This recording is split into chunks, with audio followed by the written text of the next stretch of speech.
Hello viewers, welcome to my channel. I'm Hasham. So in this video I'm going to explain you the provisions regarding capital gain. Already I have covered up income from salary, income from house property, profits and gains of business and profession. So Income Tax Act 1961 have divided the incomes into 5 categories. Income from salary, income from house property, profits and gains of business and profession, capital gain and income from other sources. The first 4 heads are specific heads and the 5th head will be a residual head. If an income does not fall in the first 4 categories, it will be put to tax under income from other sources. In the last video, I have explained you in detail regarding introduction to Income Tax Act 1961. I have explained you all the provisions regarding taxability. So second part I have completed that income from salary, provisions regarding how to compute the income from salary. Then income from house property, profits and gains of business and profession. Already I have uploaded so many videos. Hope my regular viewers have already watched those videos. If you have not watched, I suggest you to go to the playlist of my channel. Select the subject Income Tax 1 for the assessment year 2021. Select your topic, watch the video till the end. Get a good grasp on the subject. Now, in this video, I'm going to explain you capital gain. Don't skip the video in between, watch till the end. If you understood the provisions, definitely easily you can be able to solve the problems. The problems are based on the theory.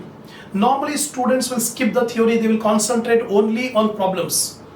That means you may not be able to get the complete command because income tax is a vast subject. So many provisions are there. If you take the interest in that one, if you concentrate, focus, then only you can be able to get a good grasp on the subject. So now I'm going to start capital gain. See, meaning of capital gain. Gain arising on the transfer of capital asset which was transferred during the previous year is chargeable to tax under the head capital gain. Again I repeat, the gain arising on the transfer of capital asset during the previous year is chargeable to tax under the head capital gain. So 2 things are there. First of all, it should be a capital asset. Secondly, there should be a transfer during the previous year. Then the income arising on the transfer of capital asset is called capital gain. So that is the meaning of the term capital gain. Types of capital gain. Broadly, we divide the capital gain into 2 categories. Short-term capital gain and long-term capital gain. In the coming discussion, I'll explain you in detail when we can call it as short-term and when we can call it as long-term capital gain. Now see here, long-term capital gain. Long-term capital gain is taxed at a flat rate of 20%, whereas short-term capital gain is included along with other incomes. Other incomes like income from salary, income from house property, profits and gains of business and profession, other sources, along with other incomes, this short-term capital gain will also be included, and on slab system, tax will be applied. Tax will be calculated, and apart from that, surcharge will be there and health and education cess will be added. In this way, the short-term capital gain and long-term capital gain taxability provisions are different. Now, essential conditions to be satisfied by an assessee to charge an income as capital gain. When we can say an income is chargeable under the head capital gain. So what are the conditions? Just now I told you the main thing is transfer. Transfer of what? Capital asset. What is capital asset? I am going to explain you. So what are the conditions? First one, holding a capital asset. The assessee must to hold the capital asset during the previous year. Second one, transfer the capital asset. Only holding the capital asset does not give rise to capital gain. After holding the asset during the previous year, the assessee must transfer it. How to transfer? In the next topic, I am going to explain you what do you mean by transfer. The most common method of transfer is sale. Apart from sale, other mode of transfers are also there. I'll explain you. But right now, the common mode of transfer is sale. That means the assessee must hold the capital asset, and during the previous year he has sold the capital asset. Thirdly, profit or loss arising from the transfer. When he sells the capital asset, there should be a profit or loss. Profit or loss must have arisen on account of transfer. Now, such capital gain is not exempted from tax. Income Tax Act specifically has given that profit arising on the transfer of so and so asset is exempted. So we have to see, if it is exempted, it is not taxable. So if it is not exempted specifically, it will be taxable. So these are the conditions. Then only the assessee's income will be chargeable under that capital gain. Now, meaning of capital asset. Capital asset means any type of property, whether it is fixed or circulating, tangible or intangible, movable or immovable, any type of property held by the assessee for use as an investment, not for the purpose of sale. When a person has purchased the asset for the purpose of sale, it is called stock. It is not a capital asset. It is not a capital asset. Capital asset will arise when he has purchased for usage or as an investment. So any type of property, whether it is tangible, intangible, movable, immovable, fixed or circulating, any type of property is called capital asset. Now, types of capital asset, we'll divide the capital asset into three categories like tangible, non-financial asset. Non-financial assets are like land, building, machinery, jewelry, etc. These are called tangible, non-financial assets. Then the second one, tangible financial assets. The financial assets are those assets which are evidenced by claim, just like stock, debentures, bonds, shares, or bank deposit. All these things are called financial assets. So first, non-financial assets, land, building, machinery, jewelry, etc. And financial assets, shares, stock, bonds, debentures, bank deposits, etc. Intangible assets like goodwill, patent right, copyright, then brand name, trade name, etc. These are called intangible assets. But specifically, Income Tax Act has given which assets should be taxable on what basis. Now, assets not to be treated as capital assets, specifically given. These are the assets, are capital assets, but we should not treat it as capital asset according to provisions of Income Tax Act. So what are those assets? Personal effects of the assessee. Personal effects means the assets which are personally used by the assessee during his day-to-day life. Example, furniture of the house, refrigerator, television, or air conditioner, or apart from the motor car, scooter, which are used for his personal purpose, personal use. So these personal use assets are not called capital asset. Any gain arising on the personal use asset are not taxable under the head capital gain. Next one, rural agricultural land situated in India. If the land is situated in rural areas, Income Tax Act says it is not a capital asset. So gain arising on the transfer of rural agricultural land, not a capital asset. Gain arising is not taxable. Next topic is nature of capital asset. Now, short-term capital asset, long-term capital asset, because this knowledge you must have, then only we can be able to solve the problem. You must be clear in mind regarding when and gain will be treated as short-term capital gain, when the gain can be treated as long-term capital gain, because the taxability are different. The income tax provisions are different for short-term capital gain and long-term capital gain. First of all, non-financial assets. Non-financial assets like land, building, plant and machinery, equipment, jewelry, etc. These assets are called non-financial assets. So when we can say non-financial assets are short-term or long-term, here I have given. Concentrate here. very important discussion now. In case of land or building or both, remember carefully, in case of land or building or both are held by the SSC for a period of less than or equal to 2 years. 2 years means 24 months. Then it is considered as short-term capital gain. If held for more than 2 years, it is considered as long-term capital gain. Remember this provision, very important provision.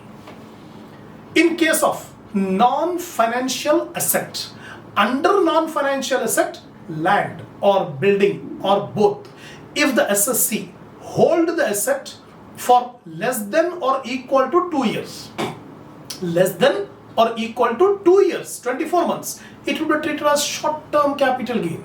If the SSC hold the asset for more than 2 years, then the gain will be long-term capital gain. The taxability provisions are different for short-term and long-term. That's why while solving the problem, you must remember, you have to see whether it is held for less than 2 years or more than 2 years.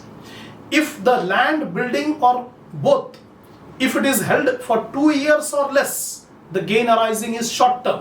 If the asset was held for more than 2 years and then sold, it is called long-term capital gain.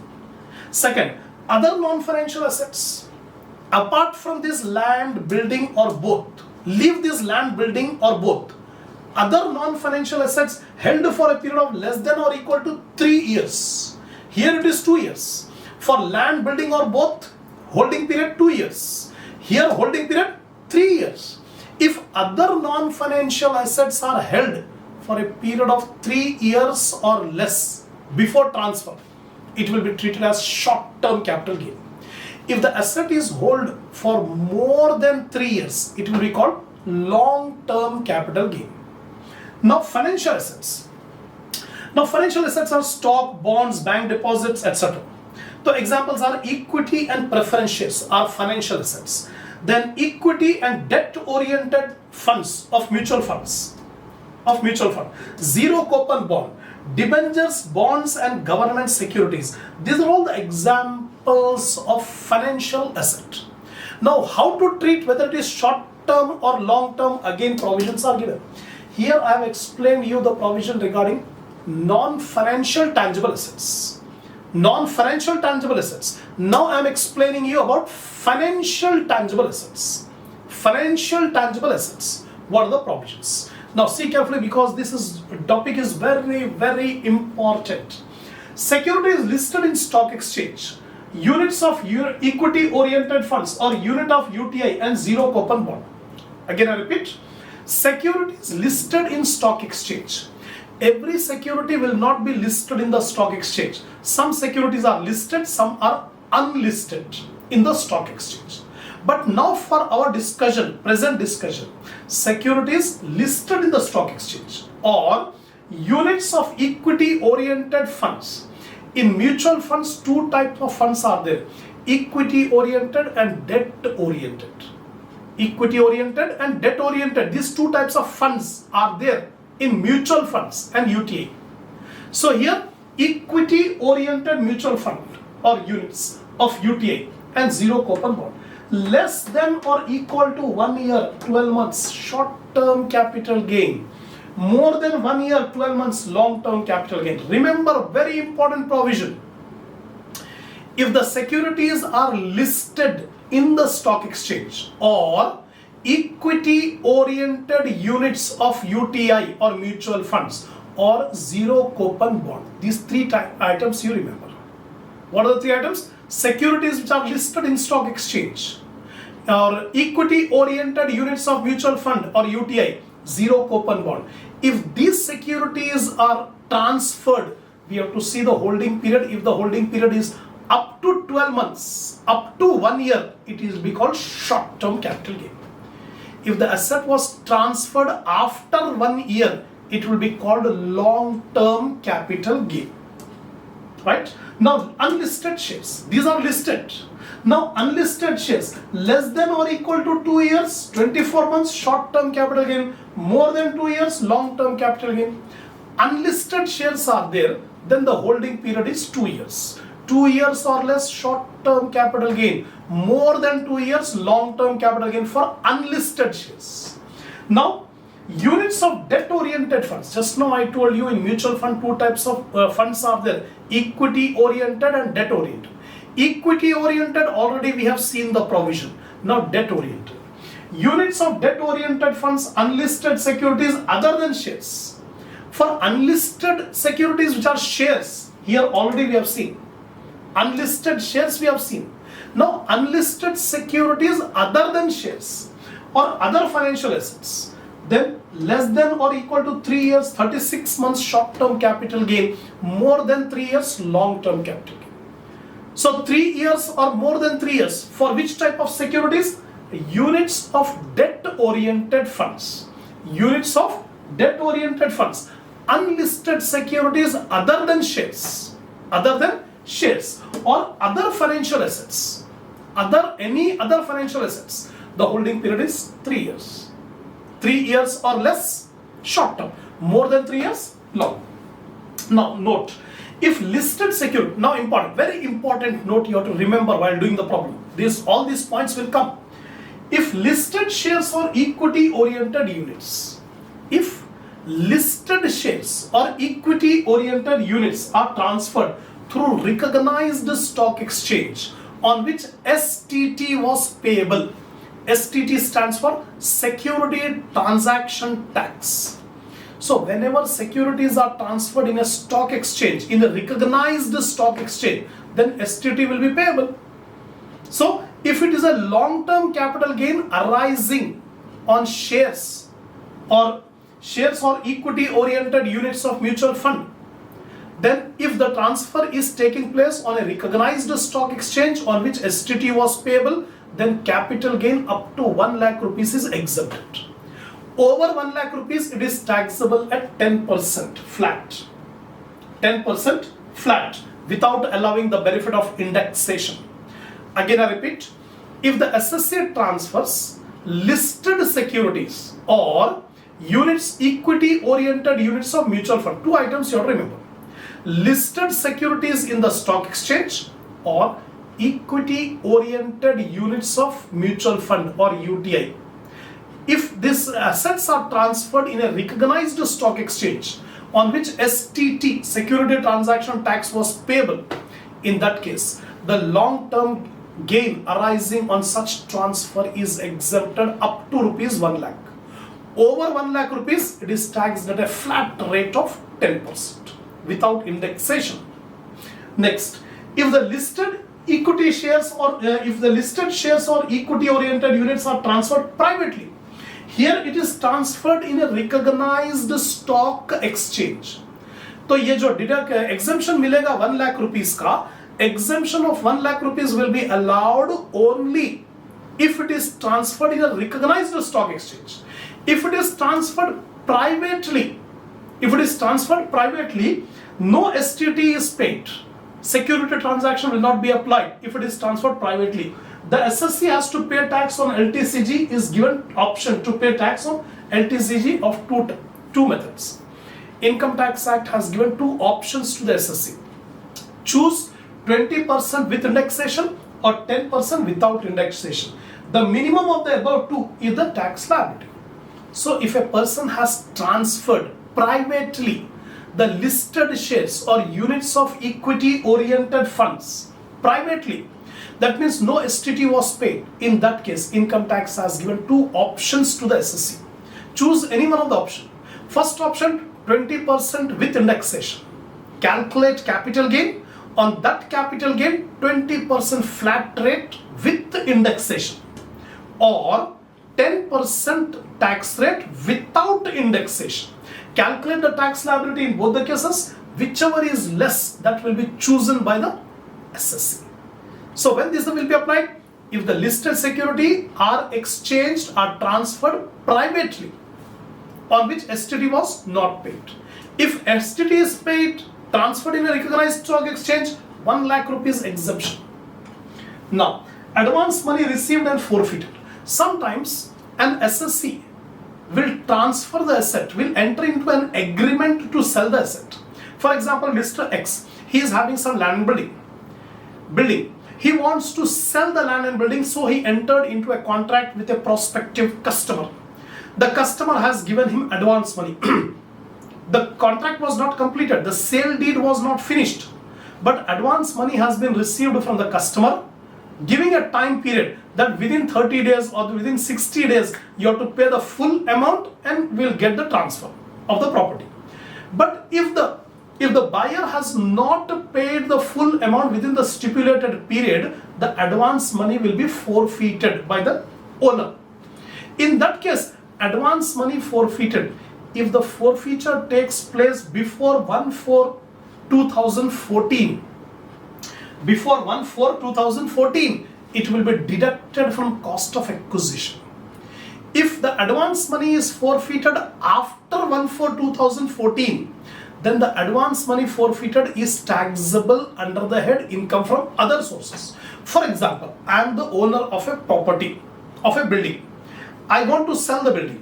During the previous year, suppose I have sold the, I have made an agreement to sell the building to Mr. X, and I told him, pay 2 lakh rupees in advance. I'll give you 2 months period. In 2 months, if you pay the amount, I'll get it registered in your name. If you have not paid the amount within 2 months, I am going to forfeit that 2 lakh rupees which you are giving as advance. Now, if you have not paid the amount within 2 months, I will not refund you. I will not repay you the amount advance. That is forfeited. That's a gain to me. Now, Income Tax Act says if you forfeit the advance money before 1/4/2014, then this advance money should be deducted from the cost of acquisition. Suppose if the forfeiture takes place after 1/4/2014, then this forfeiture amount is taxable under the head income from other sources. So these are the provisions right now I have explained you. Come on, now we'll start the next topic in our discussion of capital gain, that is transfer of capital asset. So I have already explained you in the beginning that capital gain will arise on the transfer of capital asset during the previous year. So without a transfer, no capital gain will arise. If the assessee is holding a capital asset, it doesn't mean there is a capital gain, only on the transfer. Now the question arises, what do you mean by transfer of capital asset?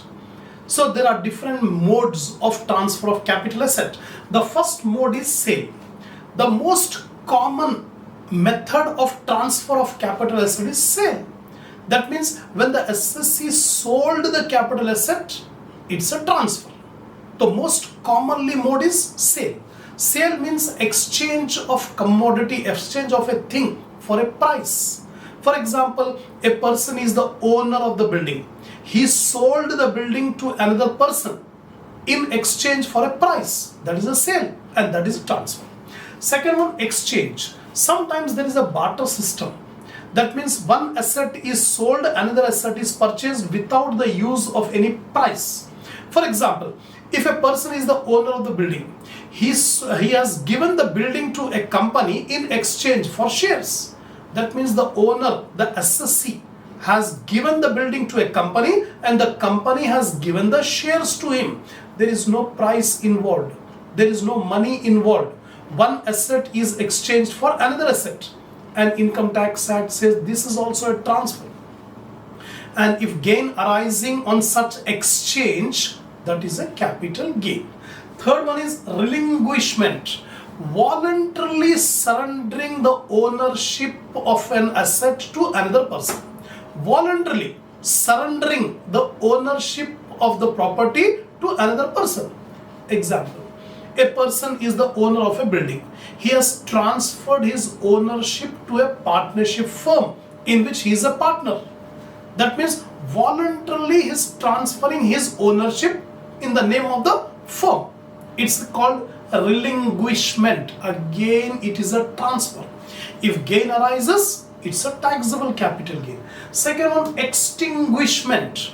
Extinguishment means the ownership is transferred by the operation of law. Not voluntarily, but compulsorily by the operation of law, the ownership is transferred. Example, in the case of insurance company. As soon as the insurance claim is paid, that the damaged property ownership will be transferred to the insurance company. The insurance company has paid the claim to the policy holder. As soon as the claim is paid to the policy holder, the ownership of the damaged property automatically transferred to insurance company. This is called extinguishment. Compulsory acquisition. Sometimes the government compulsorily acquire the asset of a person in the public interest. Example, for laying the railway track or for master planning.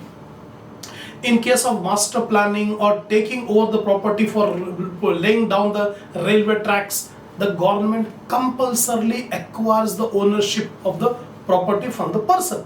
It's called compulsory acquisition. And if there is a gain arising, again it amounts to capital gain. It's a transfer. Last one is conversion of capital asset into stock in trade. Sometimes a person has converted the capital asset into stock in trade, then gain arising will be taxable.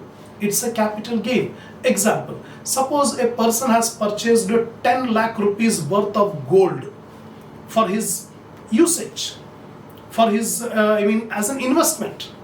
As an investment, he has purchased 10 lakh rupees worth of gold. He has kept the gold with himself. After 5 years, he has started gold business. He has started a jewelry shop. Now he is converting his capital asset into stock in trade.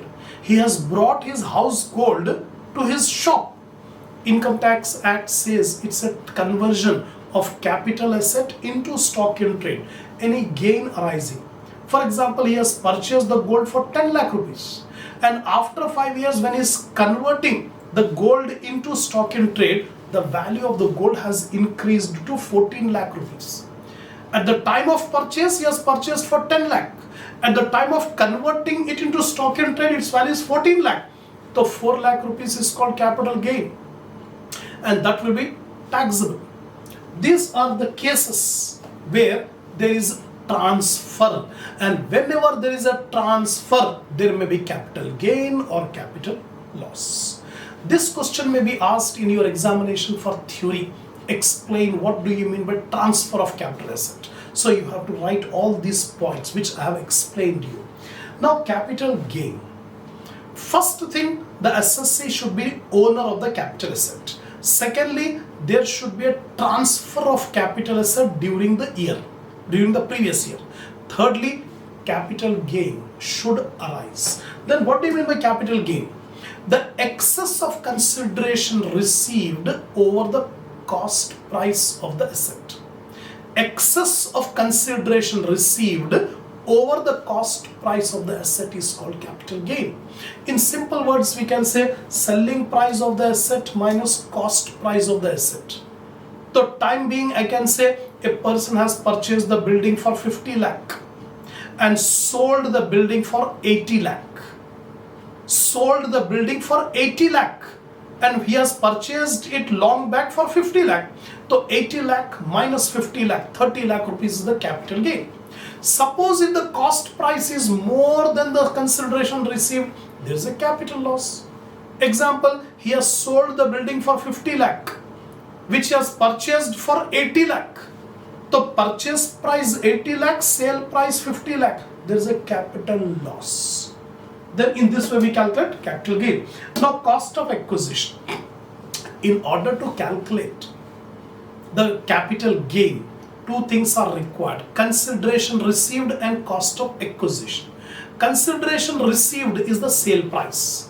Cost of acquisition is the cost price. At what price the assessee has purchased the asset. That is called cost of acquisition. And cost of acquisition does not mean only cost price. All incidental expenses incurred in acquiring that asset. Example, building was purchased some 10 years back for rupees 50 lakh. The cost price 50 lakh. After purchasing the building, he has to get it registered in his own name. 5 lakh rupees are incurred for registration. The cost of the building 50 lakh and 5 lakh rupees registration. The total 55 lakh. The cost of acquisition will become 55 lakh. Now, Sometimes cost of acquisition cannot be ascertained. In that case, Income Tax Act says we have to take the fair market value. Fair market value on the date of acquisition. That is the point. Now, if the asset is purchased before 1/4/2001, 1st April 2001, the Income Tax Act says if an asset is purchased before 1/4/2001, the assessee can choose the higher of the following two. The higher of the following two: actual cost of the asset or fair market value on 1/4/2001. Whichever is higher can be taken as the cost of acquisition. Example, Mr. X has purchased a building for rupees 40 lakh. For rupees 40 lakh in 1995. In 1995 he has purchased, that means before 1/4/2001. On 1/4/2001, its value is, let it be 50 lakh. So actually he has purchased for 30 lakh in 1995. And the fair market value on 1/4/2001 is 50 lakh. Now Income Tax Act says you can choose any one of the higher. Higher. Actual cost 30 lakh or fair market value on 1/4/2001 is 50 lakh. So he will choose 50 lakh. If he choose 50 lakh, then definitely his tax liability will decrease. Because cost of acquisition increases, the tax liability will decrease. Capital gain will become less. So this benefit will be given if an asset is purchased before 1/4/2001. He can choose higher actual cost or FMV on 1/4/2001. Now, indexed cost of acquisition. Indexed cost means inflated cost or increased cost of acquisition due to inflation. Inflation means महंगाई, that is the prices of goods and services are increasing. The purchasing power of money is not same. Simple example I'll give you. A person has purchased a building 10 years back for rupees 50 lakh. The 50 lakh rupees is the purchase price 10 years back. Now after 10 years, current year he is selling the building for 60 lakh. So he purchased 50 lakh rupees 10 years back. Now current year he is selling for 60 lakh. If we directly compare 60 lakh rupees with 50 lakh rupees, 60 lakh rupees is the current market price, selling price, and purchase price 50 lakh. If we compare it 60 lakh minus 50 lakh, 10 lakh rupees is the capital gain. That means he is put to loss. Because the value of money is not same. 10 years back, when he purchased the asset, the purchasing power of money was more. Currently, today, the purchasing power of money is less because of inflation. So we cannot directly compare the consideration received, selling price of today with purchase cost 10 years back. It will be a hardship on the part of the assessee. It will be a burden of more tax liability on the assessee. The Income Tax Act has given some leniency to the assessee. Leniency on tax liability. What leniency? Indexed cost of acquisition. Income Tax Act says don't deduct actual cost of acquisition, deduct indexed cost of acquisition. The index numbers will be notified by the central government. Time to time, every year, index numbers will be given. By using that index number, we will calculate indexed cost of acquisition. 10 years back, he has purchased the building for 50 lakh. Now we indexed it. We will calculate indexed cost of acquisition. Now instead of actual cost of 50 lakh, if we calculate indexed cost of acquisition, it will become 55 lakh. Actual cost 50 lakh. Indexed cost of acquisition 55 lakh. Now if we deduct 60 lakh sale price minus 55 lakh indexed cost of acquisition, his capital gain will be 5 lakh. Now he can easily pay the tax. If we do not index, his capital gain was 10 lakh. He has to pay more income tax. So by using indexed cost of acquisition, the tax liability of the assessee will get reduced. That is indexed cost of acquisition. This will be asked in theory exam. In examination, theory question will be asked. What do you mean by indexed cost of acquisition? I have explained just now. Now it is justified because of inflation. On account of inflation, indexed cost of acquisition will be justified. The net result of indexed cost of acquisition is reduction in the tax liability. The effect of indexing is the reduction, the tax liability of the assessee will get reduced. The benefit is also permitted on cost of improvement. Not only cost of acquisition but also cost of improvement. For example, 10 years back the person has purchased the building. After 5 years, he constructed 2 more floors on the building. That is called indexed cost. That is called cost of improvement. So he has purchased the building 10 years back. After using the building for 2-3 years, he has constructed 2 more floors. That is called cost of improvement. So indexing is applied not only to cost of acquisition but also on cost of improvement. Now, benefit of indexation is allowed only for LTCG, long-term capital gain. This indexation is allowed. Next, cost of index number will be notified by the government. The government will give the index numbers. So our current index numbers are available from 2001-2002. No index numbers are given before 2001-2002. The index number will be treated as 100 if an asset is purchased before 2001-2002. So in 2001-2002 index number is 100. So every year 2002-2003 it is 105. 3-4 it is 109. 4-5 it is 113. Like that it is given. Up to current previous year is 2019-20. Remember, I am discussing all these things for the assessment year 2021. For assessment year 2021, the previous year is 19-20. The previous year is 2019-20. The index number for 2019-20 is 289. You need not remember all index numbers. In the problem, index numbers will be given. The only thing you have to remember 2 index number. Index number for 2001-2002, that is 100. This you have to remember. Index number for 2001-2002. Index number is 100. And current previous year is 2019-20. For 19-20, current year index number is 289. These 2 index number you have to remember. Now, the index numbers are made applicable only after 1/4/2001. So if an asset was acquired before 1/4/2001, then index number will be taken as 100. Just now I told. Now, indexed cost of acquisition, how to calculate? So indexed cost of acquisition can be calculated by using this formula: actual cost of acquisition into index number of current previous year. The current previous year index number is 289. So numerator will take 289. Denominator, index number of the year of purchase. The asset was purchased long back. So in that year, what was the index number? For example, the asset was purchased in 2006-2007. What was the index number for 2006-2007? 122. So here we take 289 divided by 122. If an asset was purchased in 2006-2007, index number was 122. So denominator 122, numerator 289. This will give you indexed cost of acquisition.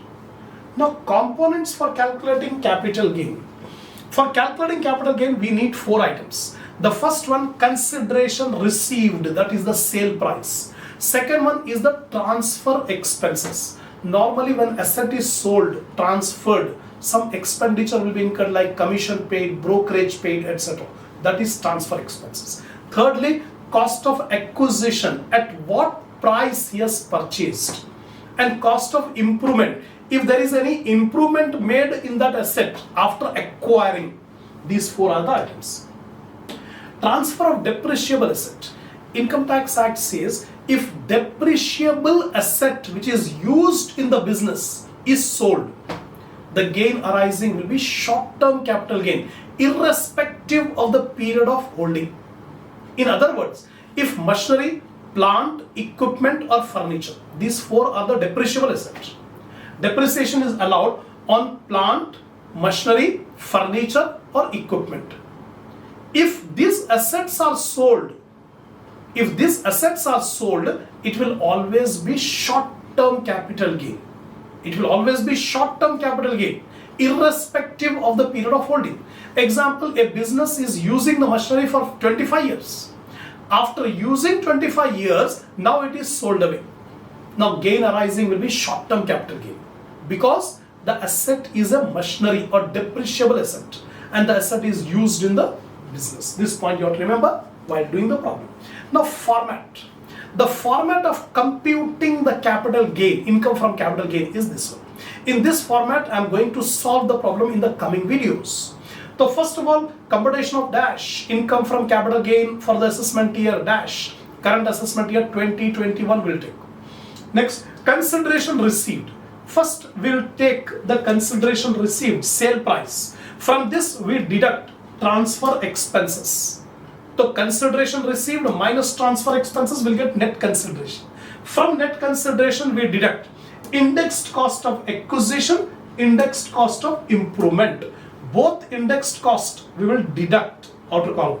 Then we get capital gain. From capital gain, exemptions under section 54. If the SSC is eligible. So what are these exemptions? I will explain in the next part. So some exemptions are allowed under section 54 if the SSC satisfies some conditions. So if he gets the exemption, that exemption will be deducted. Different exemptions we are having 54, 54B, 54D, like that. So after giving all these exemptions, the net figure will be income from capital gain. That's it. So this is the end of this part of capital gain. We'll continue the next part in the next video. If you are satisfied, give a like to the video. Share it in your group, in your friend circle, so that more students can watch the video. Give your comments on these lectures, and finally don't forget to subscribe my channel. We'll continue in the next video. Now we will discuss about the exemptions to be given while computing income from capital gain. The Income Tax Act has given some exemptions under section 54. If the SSC satisfies those conditions, then exemption will be given for computing capital gain. What are the exemptions? Now I am going to explain. Exemptions from LTCG. These exemptions will be given only for long-term capital gain under section 54, 54B, 54D, etc. Many more deduction exemptions are available. First, we will discuss the first exemption. Exemption of for LTCG from residential property, section 54. So first I am going to explain you about exemption under section 54. This exemption is given when a residential house is sold, another residential house is purchased. One residential house is sold, another residential house is purchased within a stipulated period. Then exemption will be allowed. So transferred asset, residential house let out or self-occupied. The SSC has transferred, sold a residential house, whether it is self-occupied or it is let out. Any residential house he has sold. And purchase or construction of 2 houses for residential purpose in India. So for 2 houses, exemption will be given. So after selling off 1 residential house, he has to purchase 2 more residential houses. Maximum 2 he can purchase. Exemption is least of the following 2 amounts. Cost of the new asset plus amount deposited in capital gain account scheme. Income Tax Act says the SSC can purchase a new house. If purchase is not possible because it may take some time, so till that time the person can deposit that amount in capital gain account scheme in a bank. In a bank he has to open an account, capital gain account scheme. In that scheme he has to open the account and deposit the amount. So cost of the new asset plus amount deposited in capital gain account scheme or capital gain amount, whichever is less, will be allowed as exemption under section 54. The purchase of new house within 1 year before or 2 years after the date of transfer, or construct the house, new house within 3 years. Time period is given when the new house should be purchased. It may be purchased 1 year before the transfer, or it may be purchased 2 years after transfer. Or if the SSC is constructing the house, he should construct the house within 3 years from the date of transfer. So these are the provisions regarding section 54, selling one residential house and purchasing another residential house. Exemption will be given under section 54. Next, capital gain on agricultural land under section 54B. If an assessee sold one agricultural land and purchased another agricultural land within the stipulated period, then exemption will be given under section 54B. So, transferred asset, agricultural land used by the assessee or his parent at least 2 years before the date of transfer. That means this agricultural land must be used for agricultural purpose either by the assessee or their parents at least 2 years, minimum 2 years before the date of transfer. Then purchase of agricultural land either in rural or urban area. With the proceeds which he gets by selling the agricultural land, from that proceeds he should purchase another agricultural land either in urban area or in rural area. Exemption is list of the following two amounts: cost of the new agricultural land plus amount deposited in capital gain account scheme in a bank, or capital gain amount. Whichever is less will be allowed as exemption under section 54B. Now you compare it. Section 54 says one residential house is sold, another residential house is purchased. Then exemption under section 54. 54B, one agricultural land is sold and another agricultural land is purchased within the stipulated period. Then exemption will be given. The cost of the new agricultural land plus amount deposited. If the assessor deposited some amount in capital gain account scheme or capital gain amount, whichever is less. Now capital gain on compulsory acquisition of land and building which are used for industrial purpose, industrial undertaking. Example, an assessee is owning some industrial undertaking and that industrial undertaking is compulsorily acquired by the government. By the government, that industrial undertaking is taken over. In that case, exemption will be given if the assessee has purchased another industrial undertaking within a stipulated period. That means compulsory acquisition of industrial undertaking of an assessee by the government, and from the proceeds which the assessee gets from the government, he has purchased another industrial undertaking within the stipulated period. Then exemption will be given under section 54D. Transferred asset, compulsory acquisition of land and building used for industrial purpose for 2 years before transfer. The assessee must use that industrial undertaking at least 2 years before the date of transfer, before the date of taking over by the government. Investment in land and building for industrial purpose. He has to purchase another land and building for industrial purpose within a stipulated period. The time limit within 3 years after receiving the compensation. Within 3 years from the date of compulsory acquisition, he has to purchase a new industrial undertaking for industrial purpose. Then exemption is given to the least of the following two amounts: cost of the new asset plus amount deposited under capital gain account scheme or capital gain amount. Whichever is least will be allowed as exemption under section 54D. So three sections we have seen: 54, 54B, 54D. Now 54EC. Long-term capital gain on transfer of capital asset and investment in specified bonds. If an assessee has sold land or building or both, and within the stipulated period he has invested the amount in specified bonds.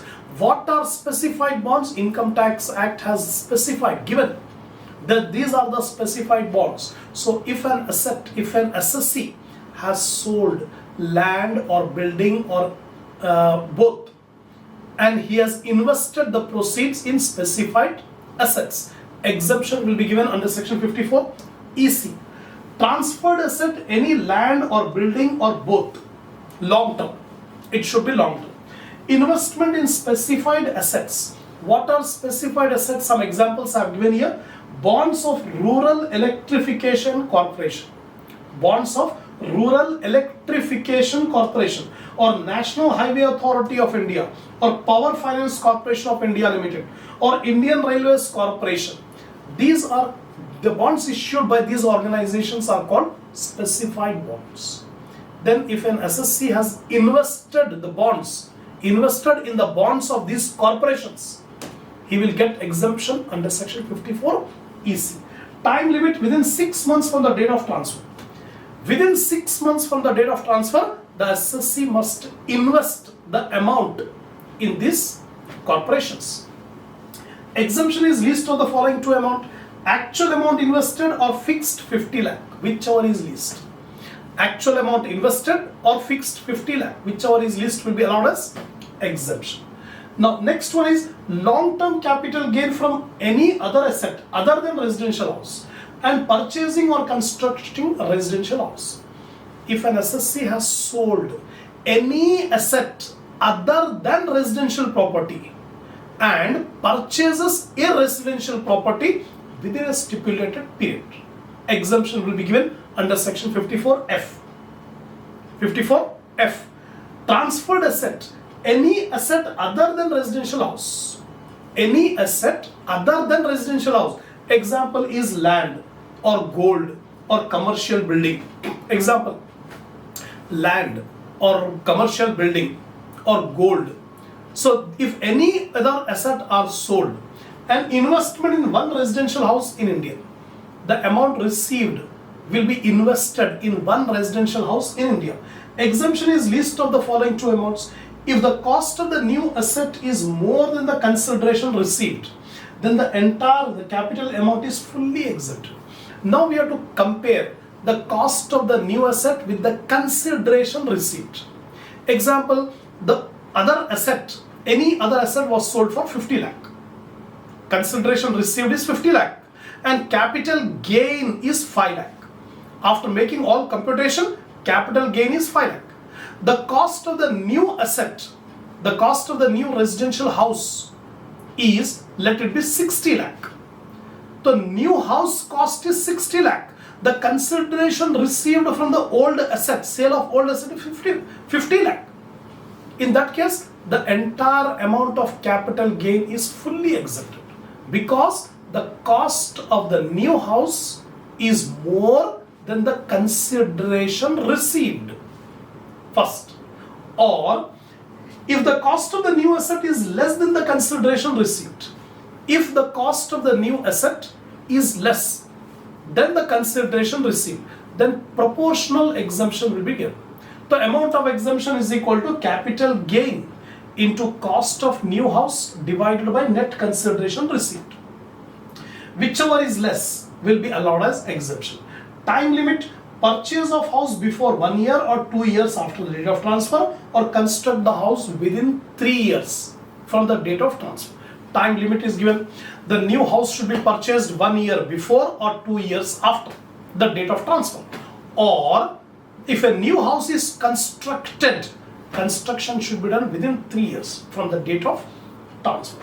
So these are the basic exemptions allowed for computing income from capital gain. So in this video, I have explained you the complete details regarding how to compute the capital gain. I have explained all the provisions. So watch the video till the end. Then only you can be able to understand the problems. Whatever we have discussed here, the same thing I am going to apply in the problems. So until and unless you get a complete command on these provisions, you cannot understand the problems. So we'll continue the problems in the next video. So have a good time, watch all the videos. If you're satisfied, give a like to the video and share it in your group, in your friend circle, so that more students can watch the video. Give your comment on these videos, and lastly, subscribe my channel if you have not yet subscribed. We'll continue the problems in the next video.